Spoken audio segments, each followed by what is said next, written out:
Assalamualaikum students, I hope you are all doing well. This is Zinia with another video from STEM International और English book 7 को जो है हम देख रहे हैं, पढ़ रहे हैं. एक नया चैप्टर जो है वो हम स्टार्ट करने जा रहे हैं, chapter number 6 that is fire friend of foe. और इससे जो है वो दो चीज़ें बहुत इंपॉर्टेंट हैं before we start off with that. एक चीज़ तो ये समझ पाना मैच्योरिटी के साथ कि किस तरह से हर चीज़ के एडवांटेजेस भी होते हैं और साथ साथ डिसएडवांटेजेस भी होते हैं. तो जहाँ पे हम किसी चीज़ को इस्तेमाल कर रहे हैं उसके बेनिफिट्स के लिए, वहीं पे हमें ये भी पता होना चाहिए कि हमें क्या क्या नुकसानात उसके हो सकते हैं.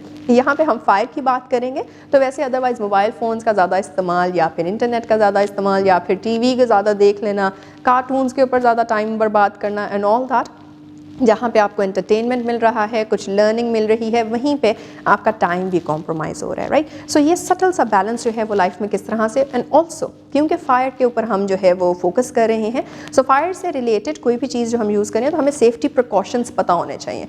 घर घर में जो है वो आग का इस्तेमाल होता है, आपके किचन में भी होगा ऑफ कोर्स, और सर्दियाँ जो हैं जब होती हैं तो तब फिर हीटर्स का इस्तेमाल होता है या फिर bonfires, barbecues, this and that. तो सब चीज़ें जो हमने इंजॉय करनी है उसमें हमने अपनी सेफ्टी को किस तरह से इंश्योर करना है, आइए पढ़ते हैं.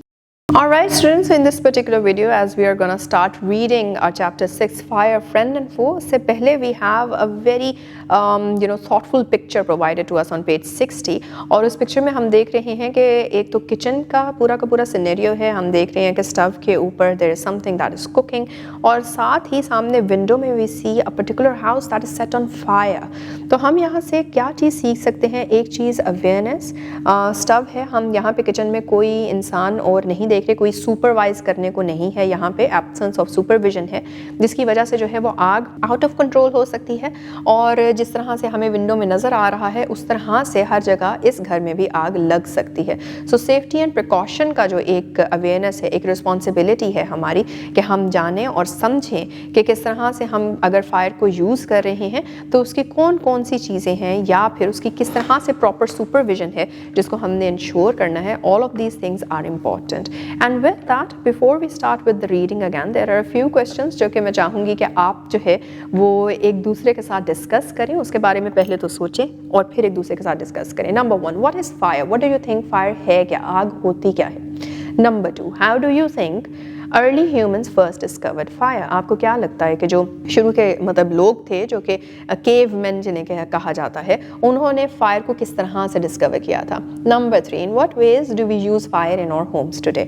आजकल अपने घरों में हम आग का इस्तेमाल कैसे कर रहे हैं, किन किन तरीक़ों में कर रहे हैं?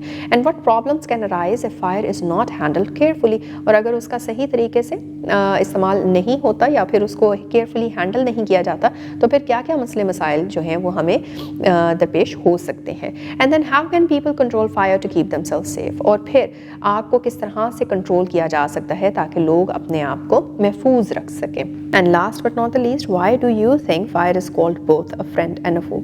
आपको क्या लगता है कि आग को जो है वो एक दोस्त भी कहा जा रहा है और साथ ही साथ एक दुश्मन भी कहा जा रहा है? और इस ही थॉट पे I will give you time, आप सोचें, अपने फ्रेंड्स के साथ डिस्कस करें एंड देन कंटिन्यू विद जो हम अब रीड करने जा रहे हैं. So let's start. Early man did not know what fire was, but he must have seen the damage it could cause. एक जो शुरू के प्रिमिटिव लोग थे, जो केवमैन थे, उनको ये तो नहीं पता था कि आग होती क्या है, लेकिन उसने ये ज़रूर देखा होगा कि आग की वजह से क्या क्या नुकसानात जो हैं वो हो जाते हैं. He must have watched lightning and volcanoes long before he began to use fire himself. उसने ज़रूर एक तो ये जो आसमानी बिजली होती है, बिजली खड़कना, उसको देखा होगा, और दूसरा वॉल्केनोज जो होते हैं उनको भी देखा होगा कि इनसे पहले कि वो खुद से आग का इस्तेमाल कर पाया. Fire was powerful and dangerous and he was frightened. उसने देखा कि आग तो बहुत ही ज़्यादा ताकतवर चीज़ है, बहुत ही ज़्यादा डेंजरस है, नुकसानदेह है, और वो उससे डरता था. Fire may have puzzled early man but we now know that fire is the result of a chemical reaction.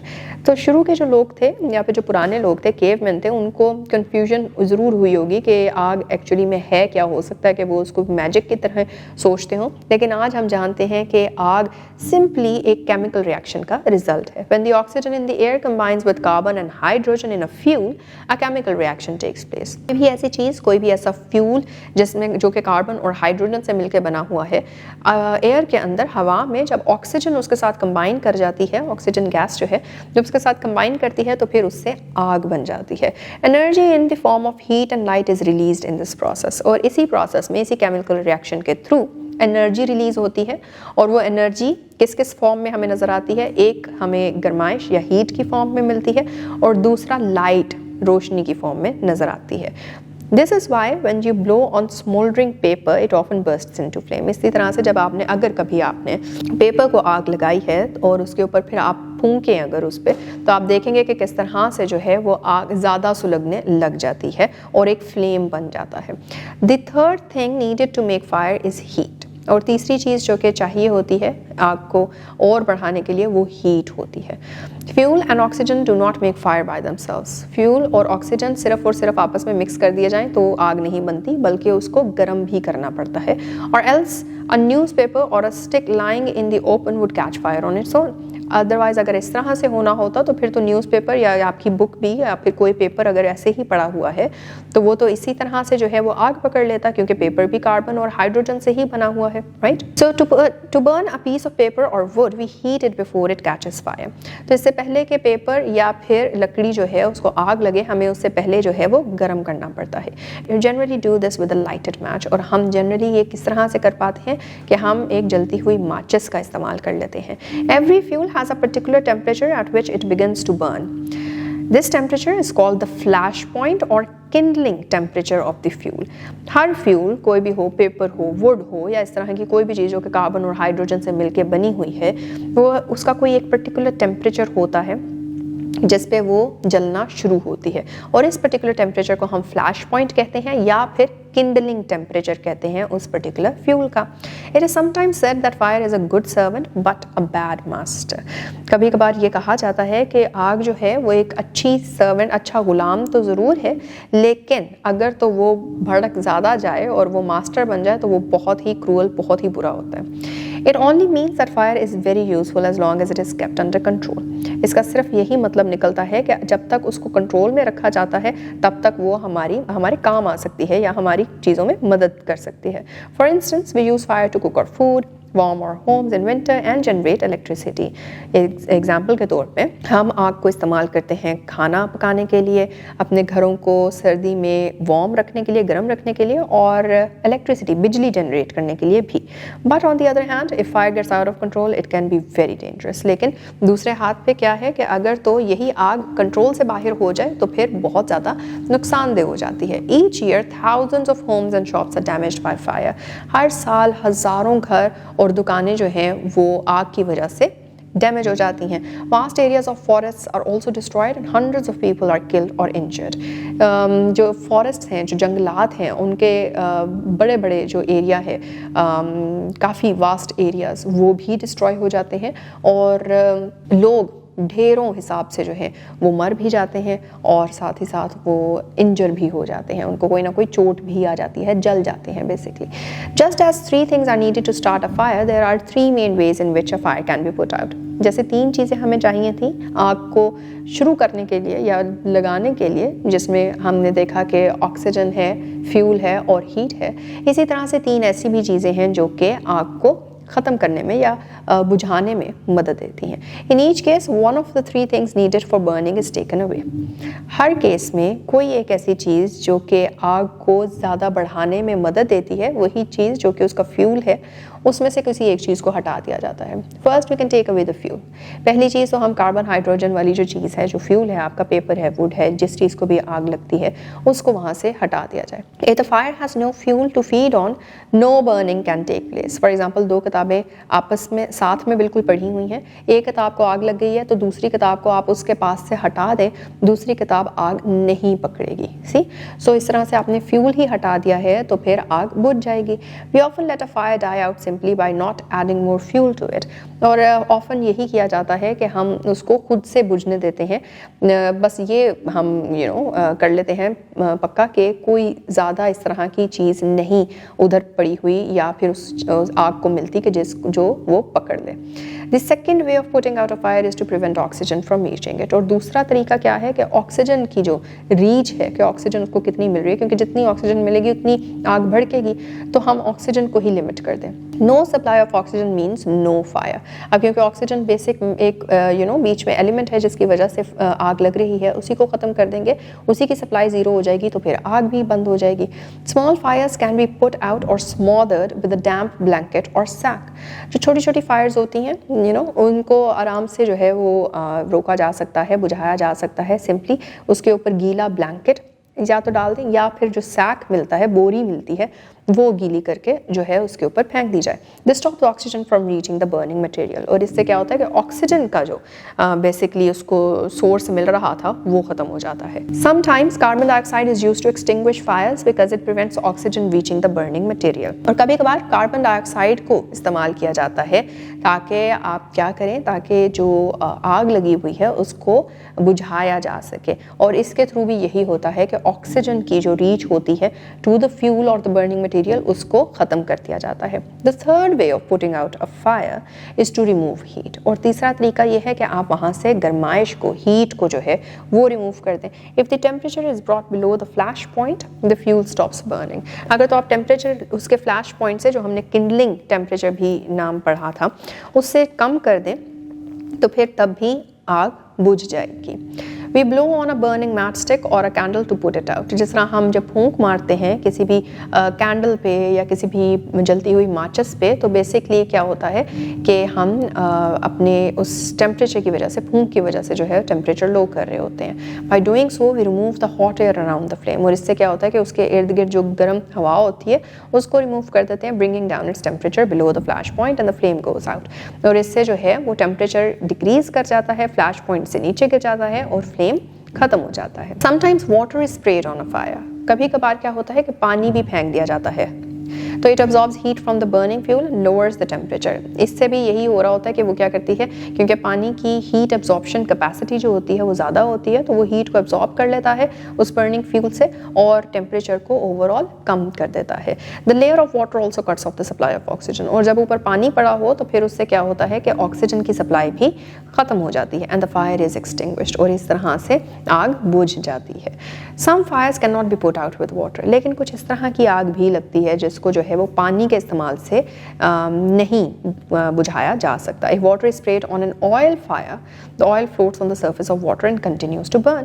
क्योंकि ऑयल और पानी जो है वो आपस में मिक्स नहीं होते, तो अगर तो किसी तेल पे, पैन में अगर तेल था और उसको आग लग गई है तो फिर उसके ऊपर अगर आप पानी डालेंगे तो वो ऑयल पानी के ऊपर फ्लोट करना शुरू कर देगा और जलना कंटिन्यू रखेगा। This can be very dangerous because water can flow quickly carrying the burning oil with it and spreading the fire further. इससे क्या होता है कि क्योंकि वो टेम्परेचर इतना ज़्यादा होता है तो पानी भी जो है वो वहाँ पे एवेपोरेट होता है, उसमें भी जो है वो एक क्या कहते हैं, उसकी वाइब्रेशनल जो कैपेसिटी होती है वो बढ़ जाती है, उसके मॉलिक्यूल्स ज़्यादा तेज़ दौड़ने भागने लग जाते हैं और ऐसे होता है तो फिर साथ ही वो बर्निंग ऑयल भी लेता हुआ उड़ता है पैन से बाहर और इस तरह से आग जो है वो और बढ़ती जाती है और दूसरी चीज़ों को भी लग जाती है। Water should also not be used on fires caused by electrical appliances as a person spraying water may receive an electric shock. और इसी तरह से पानी तब भी इस्तेमाल नहीं करना चाहिए जब आग जो है वो आपकी जो इलेक्ट्रिकल अप्लायंसेस है, जिस तरह फॉर एग्जांपल फ्रिज में लग गई है या फिर एसी में लग गई है या इस तरह की कोई भी चीज़ हो, वहाँ पे आग लगी हो, तो तब भी पानी का इस्तेमाल नहीं करना चाहिए। क्यों? क्योंकि वो बंदा जो उस पर पानी फेंक रहा है उसको इलेक्ट्रिक शॉक लग सकता है। Carbon dioxide is the best extinguisher. Carbon dioxide जो है वो बेहतरीन आग को बुझाने के लिए इस्तेमाल किया जाता है। It is the best thing to fight electric fire. और अगर कोई इलेक्ट्रिकल फायर हो तो फिर पानी की जगह आप क्या इस्तेमाल करें, आप कार्बन डाइऑक्साइड का इस्तेमाल कीजिए। We spend millions of rupees each year fighting fires and even more trying to find new ways of preventing fires from happening and getting out of control.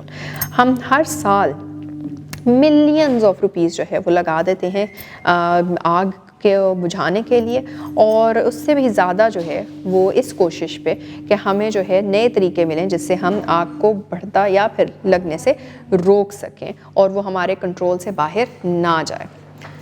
On the whole, we have learned how to control fire and put it to good use in everyday life. और overall क्या हुआ है कि हमें at least जो है वो हम ये सीख चुके हैं कि किस तरह से आग को कंट्रोल किया जा सकता है और अपनी ज़िंदगियों में बेहतर या फिर बेहतरी के लिए, इम्प्रूवमेंट के लिए या अच्छे इस्तेमाल के लिए इस्तेमाल किया जा सकता है। Long ago, there were no firefighters. बहुत पहले कोई फायर फाइटर्स नहीं हुआ करते थे। When a fire broke out, everyone became a firefighter. जब भी आग लगती थी कहीं पे भी तो सब ही जो है वो फायर फाइटर बन जाते थे। People formed human chains as they still do if required and passed buckets of water from wells or ponds to the blaze. तब कुएँ होते थे या फिर ओपन पॉन्ड्स होते थे पानी के, तो पहले वो ह्यूमन चेन एक के बाद एक जो है वो खड़ा हो जाता था, और जिस तरह आप जो है वो वॉर ऑफ जो टगिंग गेम होती है उसमें खड़े होते हैं, तो इस तरह से एक दूसरे को जो है वो पानी से भरी हुई बकेट्स जो हैं वो दी जाती थी और इससे जो है वो आग को बुझाया जाता था। Today there are laws about building construction that ensure space is left between buildings to reduce fire risk. आज इस तरह के लॉज जो हैं वो पास किए गए हैं जो कि कंस्ट्रक्शंस और बिल्डिंग्स के लिए हैं, जिससे इतनी स्पेस जो है वो इंश्योर की जाती है कि जी बिल्डिंग में से जो है वो गुजरा जा सके और फायर रिस्क को जो है वो कम किया जा सके। दो बिल्डिंग्स ताकि आपस में अगर एक में लगी है तो वो ही जो आग है वो दूसरी बिल्डिंग ना पकड़ ले। Every new building specially public spaces must follow fire safety rules, और हर नई बिल्डिंग जो बन रही है स्पेशली जो पब्लिक प्लेसेस हैं उन सब को फायर सेफ्टी रूल्स फॉलो करने हैं। Bands of fire fighting workers with special equipment known as fire brigades are trained to put out fires, और इसी तरह से फायर फाइटिंग वर्कर्स के पूरे बैंड्स जो कि स्पेशल इक्विपमेंट के साथ आते हैं they are known as fire brigades के नाम से जाने जाते हैं और उनकी ट्रेनिंग होती है ताकि वो आग को बुझा दें। Fire fighters are highly trained people, ये हाईली ट्रेन्ड पीपल होते हैं, इनको ट्रेनिंग प्रॉपर मिली होती है। दे पोजेस मेनी स्किल्स, और इनके पास ढेर सारी स्किल्स भी होती हैं। They cut off electricity supply, knock down dangerous walls, spray water and other materials to bring fires under control. ये क्या करते हैं कि ये सबसे पहले तो इलेक्ट्रिकल सप्लाई जो है उसको कट ऑफ कर देते हैं, फिर कोई डेंजरस वॉल हो जिससे आग भड़क सकती है और दूसरी बिल्डिंग्स को लग सकती है उसको तोड़ देंगे ताकि वो कनेक्शन ब्रेक हो जाए। पानी जो है वो बेसिकली स्प्रे करते हैं और other materials to bring fire under control, और अगर तो कार्बन डाइऑक्साइड का भी इस्तेमाल हो सकता है तो उसको भी जो है वो यूज़ करेंगे ताकि आग को कंट्रोल में लाया जा सके। They are also trained in first aid so they can help people suffering from burns और स्मोक इनहेलेशन, और उनके पास फर्स्ट एड ट्रेनिंग भी होती है जिसके ज़रिए वो ऐसे लोगों की मदद कर सकते हैं जो कि या तो जल चुके हैं या फिर उन्होंने जो है वो स्मोक, ऑफ कोर्स जब आग लगती है तो उसकी स्मोक धुआं उठता है, उसको इनहेल कर लिया है, उसकी इनहेलेशन से जो है वो सफ़र कर रहे हैं तो उनकी मदद उनको करनी आती है, उसकी उनको प्रॉपर ट्रेनिंग होती है। The discovery of fire and its uses helped early man to cope better with nature and gradually adopt a settled way of life. और ये जो डिस्कवरी थी आग की, इसने जो शुरू के लोग होते थे जिनको केव मैन हम कह सकते हैं, उनकी मदद की क्या कि वो नेचर के साथ बेहतर तरीके से जो है वो रह सकें और ग्रेजुअली जो है वो अपनी ज़िंदगी को एक सेटल्ड तरीके में जो है वो लेके चल सकें। Fire is indeed a friend, आग बिल्कुल एक दोस्त है, but as we know it can be a dangerous enemy when it gets out of control. लेकिन हम ये भी जानते हैं कि वो एक बहुत ही नुकसानदेह दुश्मन भी बन सकती है अगर तो वो कंट्रोल से बाहर आ जाए। So 2 questions to end this with, how do fire brigades help during fire emergencies? क्या लगता है आपको, आपने पढ़ा है कि फायर ब्रिगेड्स जो है वो किस तरह से अगर आग लग जाए कहीं पे इमरजेंसी हो जाए तो किस तरह से उधर मदद करती हैं, and what lesson does this chapter teach us about handling risks? और इस लेसन से हम ऐसे कौन से जो है वो लेसन सीख सके हैं जिससे हम ये जान सकें कि हम कोई भी रिस्क हमारे सामने है तो हम उसको कैसे हैंडल करें। And with that we are done with reading. Alright students, now that we're done with reading fire और फायर के क्या क्या हमारे पास एडवांटेजेस हैं, क्या क्या हमारे पास डिसएडवांटेजेस हैं, किन किन चीज़ों का जो है वो हमें खुद ध्यान रखना है, ये सारी चीज़ें, सेफ्टी प्रिकॉशंस होते क्या हैं, किस तरह से उनको इंश्योर किया जा सकता है, अपनी सेफ्टी से रिलेटेड कुछ फर्स्ट एड बॉक्स टाइप चीज़ें भी रखी जा सकती हैं, वो क्या है, एंड ऑल्सो इन सब के साथ साथ जो है वो एक और चीज़ सोचने को हमें ये मिलती है कि फ़ायर के अलावा क्या हम ऐसी कोई चीज़ इस्तेमाल करें, कोई ऐसा रिसोर्स जिसके हमें अगैन सेफ्टी प्रिकॉशंस का पहले से ही पता होना चाहिए. सो थिंक अबाउट दैट और फिर अगली वीडियो में we are gonna meet with the exercise of this particular chapter. Till then take care. अल्लाह हाफिज़.